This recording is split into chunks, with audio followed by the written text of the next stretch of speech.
ओम शांति। 5 दिसंबर 2024। बाबा की महावाक्य। मीठे बच्चे, तुम्हें जो भी ज्ञान मिलता है उस पर विचार सागर मंथन करो। ज्ञान मंथन से ही अमृत निकलेगा। प्रश्न: 21 जन्मों के लिए मालामाल बनने का साधन क्या है? उत्तर: ज्ञान रत्न। जितना तुम इस पुरुषोत्तम संगम युग पर ज्ञान रत्न धारण करते हो उतना मालामाल बनते हो। अभी के ज्ञान रत्न वहाँ हीरे जवाहरात बन जाते हैं। जब आत्मा ज्ञान रत्न धारण करे, मुख से ज्ञान रत्न निकाले, रत्न ही सुने और सुनाए, तब उनके हर्षित चेहरे से बाप का नाम बाला हो, आसुरी गुण निकले, तब मालामाल बने। ओम शांति। बाप बच्चों को ज्ञान और भक्ति पर समझाते हैं। यह तो बच्चे समझते हैं कि सतयुग में भक्ति नहीं होती, ज्ञान भी सतयुग में नहीं मिलता। श्री कृष्ण न भक्ति करते हैं न ज्ञान की मुरली बजाते हैं। मुरली माना ज्ञान देना, गायन है ना। मुरली में जादू तो जरूर कोई जादू होगा ना। सिर्फ मुरली बजाना यह कॉमन बात है। फकीर लोग भी मुरली बजाते हैं, इसमें तो ज्ञान का जादू है। अज्ञान को जादू नहीं कहेंगे। मनुष्य समझते हैं श्री कृष्ण मुरली बजाता था, उनकी बहुत महिमा करते हैं। बाप कहते हैं श्री कृष्ण तो देवता था। मनुष्य से देवता, देवता से मनुष्य, यह होता ही रहता है। दैवी सृष्टि भी होती है तो मनुष्य सृष्टि भी होती है। इस ज्ञान से मनुष्य से देवता बनते हैं। जब सतयुग है तो यह ज्ञान का वर्षा है। सतयुग में भक्ति होती नहीं। देवता जब मनुष्य बनते हैं तब भक्ति शुरू होती है। मनुष्य को विकारी, देवताओं को निर्विकारी कहा जाता है। देवताओं की सृष्टि को पवित्र दुनिया कहा जाता है। अभी तुम मनुष्य से देवता बन रहे हो। देवताओं में फिर यह ज्ञान होगा नहीं। देवताएं सदगति में हैं। ज्ञान चाहिए दुर्गति वालों को। इस ज्ञान से ही दैवी गुण आते हैं। ज्ञान की धारणा वालों की चलन देवताई होती है। कम धारणा वालों की चलन मिक्स होती है। आसुरी चलन तो नहीं कहेंगे। धारणा नहीं तो हमारे बच्चे कैसे कहलाएंगे? बच्चे बाप को नहीं जानते तो बाप भी बच्चों को कैसे जानेंगे?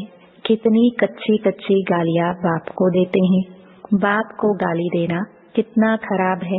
फिर जब वह ब्राह्मण बनते तो गाली देना बंद हो जाता है। तो इस ज्ञान का विचार सागर मंथन करना चाहिए। स्टूडेंट विचार सागर मंथन कर ज्ञान को उन्नति में लाते हैं। तुमको यह ज्ञान मिलता है, उस पर अपना विचार सागर मंथन करने से अमृत निकलेगा। विचार सागर मंथन नहीं होगा तो क्या मंथन होगा? आसुरी विचार मंथन, जिससे किचड़ा ही निकलता है। अभी तुम ईश्वरीय स्टूडेंट हो। जानते हो मनुष्य से देवता बनने की पढ़ाई बाप पढ़ा रहे हैं। देवता तो नहीं पढ़ाएंगे। देवताओं को कभी ज्ञान का सागर नहीं कहा जाता है। बाप ही ज्ञान का सागर है। तो अपने से पूछना चाहिए, हमारे में सभी दैवी गुण हैं? अगर आसुरी गुण है तो उसे निकाल देना चाहिए, तब ही देवता बनेंगे। अभी तुम हो पुरुषोत्तम संगम युग पर। पुरुषोत्तम बन रहे हो तो वातावरण भी बहुत अच्छा होना चाहिए। छीछी बातें मुख से नहीं निकलनी चाहिए, नहीं तो कहा जाएगा कम दर्जे का है। वातावरण से झट पता पड़ जाता है। मुख से वचन ही दुख देने वाले निकलते हैं। तुम बच्चों को बाप का नाम बाला करना है। सदैव मुखड़ा हर्षित रहना चाहिए। मुख से सदैव रत्न ही निकले। यह लक्ष्मी नारायण कितने हर्षित मुख हैं। इनकी आत्मा ने ज्ञान रत्न धारण किए थे। मुख से यह रत्न निकाले थे। रत्न ही सुनते सुनाते थे। कितनी खुशी रहनी चाहिए। अभी तुम जो ज्ञान रत्न लेते हो वह फिर सच्चे हीरे जवाहरात बन जाते हैं। नवरत्नों की माला कोई हीरे जवाहरात की नहीं, इन चैतन्य रत्नों की माला है। मनुष्य लोग फिर वह रत्न समझ अंगूठियां आदि पहनते हैं। ज्ञान रत्नों की माला इस पुरुषोत्तम संगम युग पर ही बनती है। यह रत्न ही 21 जन्मों के लिए मालामाल बना देते हैं, जिसको कोई लूट न सके। यहाँ पहनो तो झट कोई लूट लेवे, तो अपने को बहुत बहुत समझदार बनाना है। आसुरी गुणों को निकालना है। आसुरी गुण वाले की शक्ल ही ऐसी हो जाती है। क्रोध में तो लाल तांबा मिसल हो जाते हैं।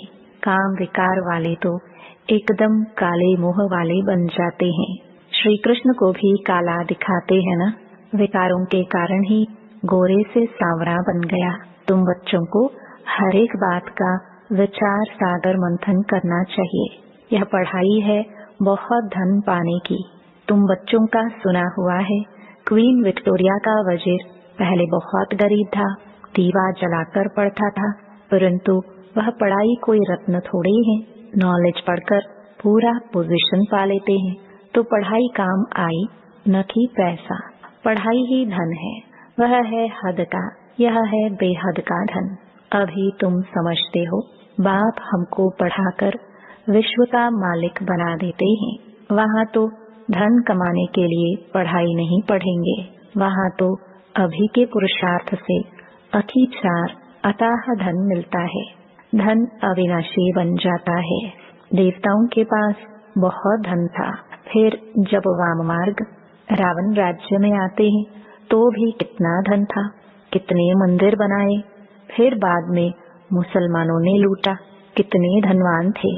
आजकल की पढ़ाई से इतना धनवान नहीं बन सकते हैं। तो इस पढ़ाई से देखो मनुष्य क्या बन जाते हैं, गरीब से साहूकार। अभी भारत देखो कितना गरीब है। नाम के साहूकार भी जो है उनको तो फुर्सत ही नहीं। अपने धन पोजीशन का कितना अहंकार रहता है। इसमें अहंकार आदि मिट जाना चाहिए। हम आत्मा हैं, आत्मा के पास धन दौलत हीरे जवाहरात आदि कुछ भी नहीं है। बाप कहते हैं, मीठे बच्चे, देह सहित देह के सभी संबंध छोड़ो। आत्मा शरीर छोड़ती है तो फिर साहूकारी आदि सब खत्म हो जाती है। फिर जब नए सिर से पढ़े, धन कमाए, तब धनवान बने। या तो दान पुण्य अच्छा किया होगा तो साहूकार के घर में जन्म लेंगे। कहते हैं यह पास्ट कर्मों का फल है। नॉलेज का दान दिया है, वह कॉलेज धर्मशाला आदि बनाई है तो उसका फल मिलता है, परंतु अल्पकाल के लिए। यह दान पुण्य आदि भी यहाँ किया जाता है, सत्युग में नहीं किया जाता है। सत्युग में अच्छे ही कर्म होते हैं, क्योंकि अभी का वर्षा मिला हुआ है। वहाँ कोई भी कर्म विकर्म नहीं बनेगा, क्योंकि रावण ही नहीं, विकार में जाने से विकारी कर्म बन जाते हैं, विकार से विकर्म बनते हैं। स्वर्ग में विकर्म कोई होता नहीं, सारा मदार कर्मों पर है। यह माया रावण अवगुणी बनाता है, बाप आकर सर्वगुण संपन्न बनाते हैं। रामवंशी और रावण वंशी की युद्ध चलती है। तुम राम के बच्चे हो। कितने अच्छे अच्छे बच्चे माया से हार खा लेते हैं। बाबा नाम नहीं बतलाते हैं, फिर भी उम्मीद रखते हैं। अधम ते अधम का उद्धार करना होता है। बाप को सारे विश्व का उद्धार करना है। रावण के राज्य में सभी अधम गति को पाए हुए हैं। बाप तो बचने और बचाने की युक्तियाँ रोज रोज समझाते रहते हैं, फिर भी गिरते हैं तो अधम ते अधम बन जाते हैं। वह फिर इतना चढ़ नहीं सकते हैं।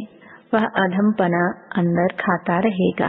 जैसे कहते हो अंत काल जो, उनकी बुद्धि में वह अधमपना ही याद आता रहेगा। तो बाप बैठ बच्चों को समझाते हैं, कल्प कल्प तुम ही सुनते हो सृष्टि का चक्र कैसा फिरता है। जानवर तो नहीं जानेंगे ना, तुम ही सुनते हो और समझते हो। मनुष्य तो मनुष्य ही हैं। इन लक्ष्मी नारायण को भी नाक कान आदि सभी हैं, फिर भी मनुष्य है ना, परंतु दैवी गुण है, इसलिए उन्हें देवता कहा जाता है। यह ऐसा देवता कैसे बनते हैं, फिर कैसे गिरते हैं, इस चक्र का तुम्हें ही पता है। जो विचार सागर मंथन करते रहेंगे उनको ही धारणा होगी। जो विचार सागर मंथन नहीं करते उन्हें बुद्धू कहेंगे। मुरली चलाने वाले का विचार सागर मंथन चलता रहेगा। इस टॉपिक पर यह समझाना है। उम्मीद रखी जाती है अभी नहीं समझेंगे, परंतु आगे चलकर जरूर समझेंगे। उम्मीद रखना माना सर्विस का शौक है, थकना नहीं है। भल कोई चढ़कर फिर अधम बना है, अगर आता है तो स्नेह से बिठाएंगे ना। वह कहेंगे चले जाओ, हाल चाल पूछना पड़े, इतने दिन कहाँ रहे, क्यों नहीं आए। कहेंगे ना माया से हार खा लिया। समझते भी है ज्ञान बड़ा अच्छा है, स्मृति तो रहती है ना। भक्ति में तो हार जीत पाने की बात ही नहीं, यह नॉलेज है, इसे धारण करना है। तुम जब तक ब्राह्मण ना बने तब तक देवता बन ना सको। क्रिश्चियन, बौद्धि, पारसी आदि में ब्राह्मण थोड़े होते हैं, ब्राह्मण के बच्चे ब्राह्मण होते हैं। यह बातें अभी तुम समझते हो। तुम जानते हो अलफ को याद करना है। अलफ को याद करने से बादशाही मिलती है। जब कोई मिले तो बोलो अलफ अल्लाह को याद करो। अलफ को ही ऊंच कहा जाता है। अंगुली से अलफ तरफ इशारा करते हैं, सीधा ही सीधा अलफ है। अलफ को एक भी कहा जाता है। एक ही भगवान है, बाकी सभी है बच्चे। बाप को अलफ कहा जाता है। बाप ज्ञान भी देते हैं, अपना बच्चा भी बनाते हैं। तो तुम बच्चों को कितनी खुशी में रहना चाहिए। बाबा हमारी कितनी सेवा करते हैं, विश्व का मालिक बनाते हैं, फिर खुद उस पवित्र दुनिया में आते भी नहीं। पावन दुनिया में कोई उनको बुलाते ही नहीं, पतित दुनिया में ही बुलाते हैं। पावन दुनिया में आकर क्या करेंगे, उनका नाम ही है पतित पावन। तो पुरानी दुनिया को पावन दुनिया बनाना उनकी ड्यूटी है। बाप का नाम ही है शिव। बच्चों को सालिग्राम कहा जाता है। दोनों की पूजा होती है, परंतु पूजा करने वालों को कुछ भी पता नहीं है। बस एक रस्म रिवाज बना दी है पूजा की। देवियों के भी फर्स्ट क्लास हीरे मोतियों के महल आदि बनाते हैं, पूजा करते हैं। वह तो मिट्टी का लिंग बनाया और तोड़ा, बनाने में मेहनत नहीं लगती है। देवताओं को बनाने में मेहनत लगती है, उनकी शिव बाबा की पूजा में मेहनत नहीं लगती। मुफ्त में मिलता है। पत्थर पानी में घिस घिस कर गोल बन जाता है, पूरा अंडाकार बना देते हैं। कहते भी हैं अंडे मिसल आत्मा है जो ब्रह्म तत्व में रहती हैं, इसलिए उनको ब्रह्मांड कहते हैं। तुम ब्रह्मांड के और विश्व के भी मालिक बनते हो, तो पहले पहले समझानी देनी है एक बाप की। शिव को बाबा कह सभी याद करते हैं। दूसरा ब्रह्मा को भी बाबा कहते हैं। प्रजापिता है तो सारी प्रजा का पिता हुआ ना, ग्रेट ग्रेट ग्रैंडफादर। ये सारा ज्ञान अभी तुम बच्चों में है। प्रजापिता ब्रह्मा तो कहते बहुत हैं, परंतु यथार्थ रीति जानते कोई नहीं। ब्रह्मा किसका बच्चा है, तुम कहेंगे परमपिता परमात्मा का।